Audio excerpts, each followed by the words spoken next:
चलिए एक एक करके आज के सभी मुख्य खबरों के बारे में जानते हैं। गणित में कमजोर थे तमिलनाडु के होने वाले सीएम थलापति विजय, 10 की मार्कशीट हुई वायरल। जी हां, विजय ने 1100 में से 711 अंक हासिल किए थे। अपनी मातृभाषा तमिल में वे काफी अच्छे थे, जहां उन्होंने 200 में से 155 नंबर लिए थे। सबसे ज्यादा नंबर विजय साइंस में पाए थे, जहां पर वे 300 में से 206 नंबर पाए थे, और सबसे कम मैथमेटिक्स में, जहां पर 200 में से 95 नंबर पाए थे। अब चलिए देखते हैं आज के अगले खबर को। कबाड़ी वाला ही निकला 3200 करोड़ रुपए घोटाले का मास्टरमाइंड, पुलिस हैरान। जी हां, कानपुर पुलिस ने 3200 करोड़ रुपए के फर्जीवाड़े और हवाला नेटवर्क का खुलासा करते हुए महफूज अली उर्फ पप्पू छुरी को गिरफ्तार किया। आरोपी पर फर्जी कंपनियों और बैंक खातों के जरिए स्कैम व स्लॉटर के कारोबार के काले धन को सफेद करने का आरोप है। अब चलिए देखते हैं आज के अगले खबर को। नया मोबाइल फोन नहीं दिला सके माता पिता तो बेटे ने दे दी जान। जी हां, तेलंगाना के महबूबाबाद जिले में मोबाइल फोन की जिद न पूरी होने पर 20 वर्षीय युवक साई कुमार ने फांसी लगाकर आत्महत्या कर ली।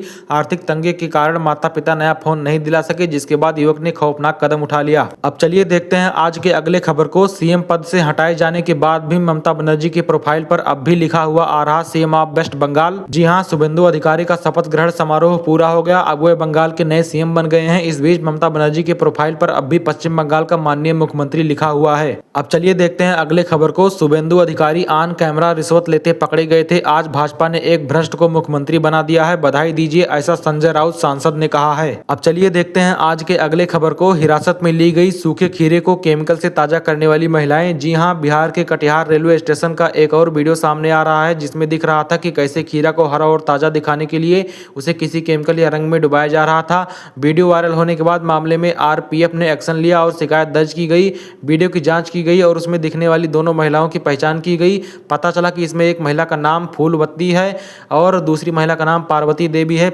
फूलवती देवी को आरपीएफ ने गिरफ्तार कर लिया, साथ ही अन्य 8 महिलाओं को भी गिरफ्तार कर लिया गया है। अब चलिए देखते हैं आज के अगले खबर को। लड़की के सिर में बाल कम, बहाना बनाकर लड़के ने तोड़ी सगाई, दहेज में चाहिए थी कार। जी हां, बिहार के मुजफ्फरपुर में दहेज को लेकर शादी टूटने का चौंकाने वाला मामला सामने आ रहा है। आरोप है कि सगाई के बाद दूल्हे पक्ष ने दहेज में कार की मांग की और मांग न पूरी होने पर शादी तोड़ दी गई। बहाना बनाया गया कि लड़की के सिर में बाल कम है। अब चलिए देखते हैं आज के अगले खबर को। नीतीश कुमार का बेटा मंत्री बना, बिना चुनाव लड़े। उपेंद्र कुशवाहा का बेटा मंत्री बना, बिना चुनाव लड़े। जीतन राम मांझी का बेटा मंत्री बना, बिना चुनाव लड़े। आखिर बिना चुनाव जीते सीधे मंत्री कैसे बन सकते हैं? बिहार की राजनीति में इस वक्त सवाल यही सबसे बड़ा है। सोशल मीडिया से लेकर न्यूज चैनलों तक बहस चल रही है। नीतीश कुमार, उपेंद्र कुशवाहा और जीतन राम मांझी परिवार से जुड़े चेहरे मंत्री बनाए जा रहे। अब सवाल यह है कि कौन किसका बेटा। सवाल यह है कि क्या नाता, क्या जनता के वोट के बिना सीधे सत्ता तक पहुंचना सही संदेश देता है? एक तरफ लाखों युवा नौकरी और परीक्षा लेकर संघर्ष कर रहे हैं, दूसरी तरफ राजनीति में कुछ चेहरे सीधे बड़ी जिम्मेदारियां तक पहुंच रहे हैं। हालांकि संविधान मंत्री बनने की अनुमति देता है, लेकिन जनता सवाल तो पूछेगी ही, क्या राजनीति में अब चुनाव से ज्यादा पहचान मायने रखने लगा है? क्या आम जनता के लिए ये सब सिस्टम नहीं है? अब चलिए देखते हैं आज के अगले खबर को। सीएम शुभेंदु अधिकारी के शपथ लेते ही कोलकाता पुलिस ने एक्स पर ममता बनर्जी और अभिषेक बनर्जी को कर दिया अनफॉलो। जी हां, पश्चिम बंगाल में आज नई सरकार का गठन हो गया। भाजपा की भारी जीत के बाद सीएम शुभेंदु अधिकारी सीएम बन गए हैं। कोलकाता पुलिस के आधिकारिक एक्स हैंडल में एक प्रतीकात्मक डिजिटल बदलाव आया है। खबरों के मुताबिक कोलकाता पुलिस ने अब पूर्व मुख्यमंत्री ममता बनर्जी और तृणमूल कांग्रेस के महासचिव अभिषेक बनर्जी और कुछ अन्य लोगों को अनफॉलो कर दिया है। बदले राजनीतिक माहौल के साथ तालमेल बिठाने का संकेत देते हुए एक्स हैंडल ने अब प्रधानमंत्री नरेंद्र मोदी, गृह मंत्री अमित शाह और पीएमओ के साथ साथ एचएमए के आधिकारिक अकाउंट को फॉलो करना शुरू कर दिया है। यह बदलाव तृणमूल कांग्रेस के मुख्यालय और शहर भर में नेताओं के घरों से अतिरिक्त सुरक्षा हटाए जाने के साथ ही हुआ है। अब चलिए देखते हैं आज के अगले खबर को। लिख कर ले लो, कोई और पार्टी बीजेपी को नहीं हरा सकती, सिर्फ कांग्रेस पार्टी ही है जो बीजेपी को और नरेंद्र मोदी को हरा सकती है और हम हराएंगे भी, ऐसा बयान राहुल गांधी ने दिया है। अब चलिए देखते हैं आज के अगले खबर को। एक्स गर्लफ्रेंड की शादी में पहुंचा बॉयफ्रेंड, लड़की के भाइयों ने पीट पीट कर मार डाला। जी हां, मध्य प्रदेश के बालाघाट में एक्स गर्लफ्रेंड की शादी में पहुंचे बॉयफ्रेंड की लड़की के भाइयों ने हत्या कर दी। इसके बाद इस हादसे का रूप लेते हुए शव सड़क के किनारे फेंक दिया। हालांकि लड़की के घर में हुई वीडियोग्राफी ने पूरा मामला पोल खोल दिया। हत्या के 5 आरोपी पुलिस के हत्थे चढ़ गए। अभी भी 2 आरोपियों की तलाशी जारी है। आरोपी और कोई नहीं बल्कि दुल्हन के भाई व उसके दोस्त हैं। इन लोगों ने दुल्हन के बुलावे पर शादी में आए प्रेमी की बेदम पिटाई कर मौत के घाट उतार दिया। अब चलिए देखते हैं आज के अगले खबर को। ऐसा तो नहीं है कि बीजेपी का कोई राज दबाए हुए थे इसलिए मर्डर हुआ। बंगाल में पीए के मर्डर पर डिम्पल यादव का बयान। जी हां, बंगाल में पीए का मर्डर हुआ। पश्चिम बंगाल में नेता प्रतिपक्ष के निजी सहायक पीए की हत्या के मामले में अब राजनीतिक रंग ले लिया है। समाजवादी पार्टी के सांसद ने इस घटना को लेकर गंभीर सवाल खड़े किए किए हैं।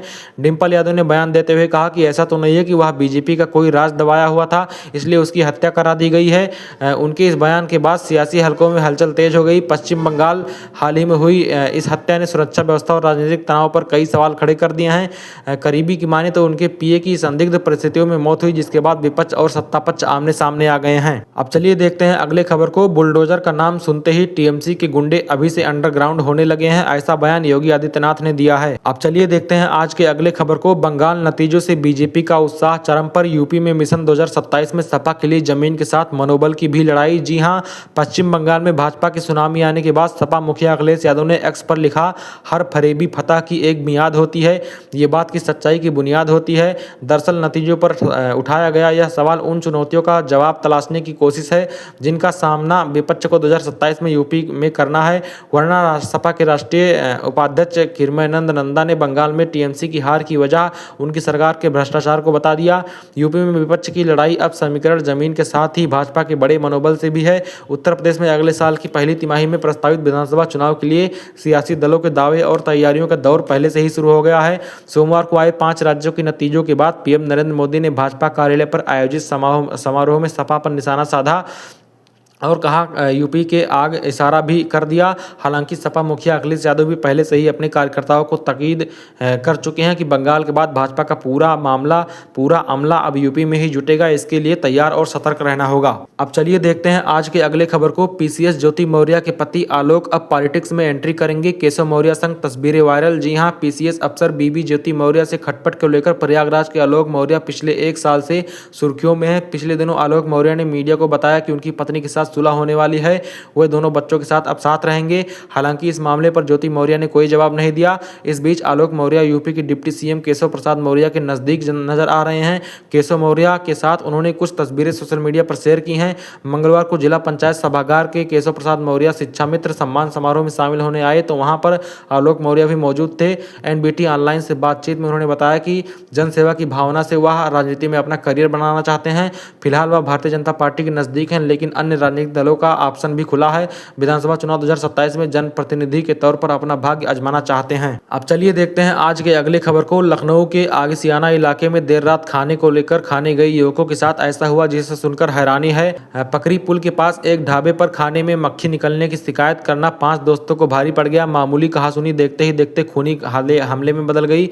भैया खाना बदल दो और शुरू हो गया बवाल। सेक्टर 1 एलडीए कॉलोनी निवासी सूर्यमणि शुक्ला ने अपने दोस्तों अनुराग, सूर्या, करण, अंकित और मनोज के साथ पाल चिकन कॉर्नर पर खाना खाने पहुंचे थे। बताया जा रहा है कि प्लेट में मक्खी दिखने पर युवकों ने शांति से खाना बदलने को कहा, लेकिन ढाबा संचालक इस पर भड़क गया और कहा गाली गलौज शुरू कर दी। एफएसएसआई की एक बात की तो बुला लिए गुर्गे। पीड़ितों का आरोप है कि जब उन्होंने खाने की शिकायत करने के नियमों का हवाला देने की बात कही तो ढाबा मालिक ने 10 से 12 लोगों को मौके पर बुला लिया। इसके बाद तवा, चाकू, लोहे की राड, पाइप और ईंट से हमला कर दिया। अचानक इस हुए हमले में पूरा इलाका दहल उठा। खून से लथपथ हुए युवक बोले, ये क्या हो रहा है। हमले में सभी युवक गंभीर रूप से घायल हो गए हैं। सिर पर गहरी चोटें आई हैं और कुछ देर के लिए अभी सभी बेहोश हो गए थे। मौके पर मौजूद लोगों ने तुरंत 112 पर कॉल किया, पुलिस को सूचना दी। अब घायलों को पहले लोकबंधु अस्पताल, फिर हालात बिगड़ने पर एसपीजीआई रेफर कर दिया गया। आरोपी ढाबा बंद कर फरार हो गया है। अब चलिए देखते हैं आज के अगले खबर को। शादी की पहली रात थी, पति बोला नौकरानी बनकर रहना, मेरा औरतों से संबंध। जी हां, शादी की पहली रात थी। ये आपत बीती कानपुर में रहने वाली एक लेडी डॉक्टर की है। पिता रिटायर्ड सूबेदार मेजर है। लेडी डॉक्टर का कहना है कि उनका संपर्क मैरिज साइट के जरिए संभल के बिजनेसमैन के बेटे से हुआ। बात आगे बढ़ी, शादी हो गई। लड़के का पहले किसी और लड़की से अफेयर था, फिर भी उसे दहेज के लालच में शादी कर ली। 2 बार प्रेग्नेंट होने पर ससुराल वालों के साथ मिलकर दवा खिला दी। तीसरी बार प्रेग्नेंट हुई तो मायके में बेटी को जन्म दिया। इसी बीच पति ने प्रेमिका से शादी कर ली और कहने लगा कि मैं शादी कर चुका हूं। पति और ससुराल वालों की प्रताड़ना से तंग आकर पीड़िता डॉक्टर ने कानपुर पुलिस को शिकायत की। पति और ससुराल वालों के खिलाफ पुलिस ने 13 धाराओं में केस दर्ज कर लिया है। पीड़िता का कहना है कि ससुराल वाले राजनीतिक पहुंच वाले हैं और वह रोते हुए सीएम योगी से न्याय की मांग कर रही है। अब चलिए देखते हैं आज के अगले खबर को। यूपी के कैबिनेट मंत्री ओम प्रकाश राजभर का गनर रेप केस में हुआ अरेस्ट, 4 साल तक किया था शोषण। जी हां, यूपी के कैबिनेट मंत्री ओम प्रकाश राजभर के गनर प्रशांत राय को एक महिला से 4 साल तक रेप के आरोप में गिरफ्तार कर लिया गया है। पीड़िता ने बताया कि प्रशांत ने खुद को यूपी पुलिस का जवान बताकर दोस्ती की और शादी का वादा करके शारीरिक संबंध बनाए। पीड़िता के मुताबिक गर्भवती होने पर उसने मारपीट कर जबरन गर्भपात भी करवाया। आरोपी 2018 में पुलिस में बतौर सिपाही भर्ती हुआ था। आरोपी ने 25 अप्रैल को दूसरी लड़की से गुपचुप शादी भी कर ली थी और अब मामला सामने आया तो हक्का बक्का रहेगा पूरा इलाका। मामला और भी उजागर तब हो गया जब ये पता चला कि ये पुलिस नहीं, ये कैबिनेट मंत्री ओम प्रकाश राजभर का गनर है।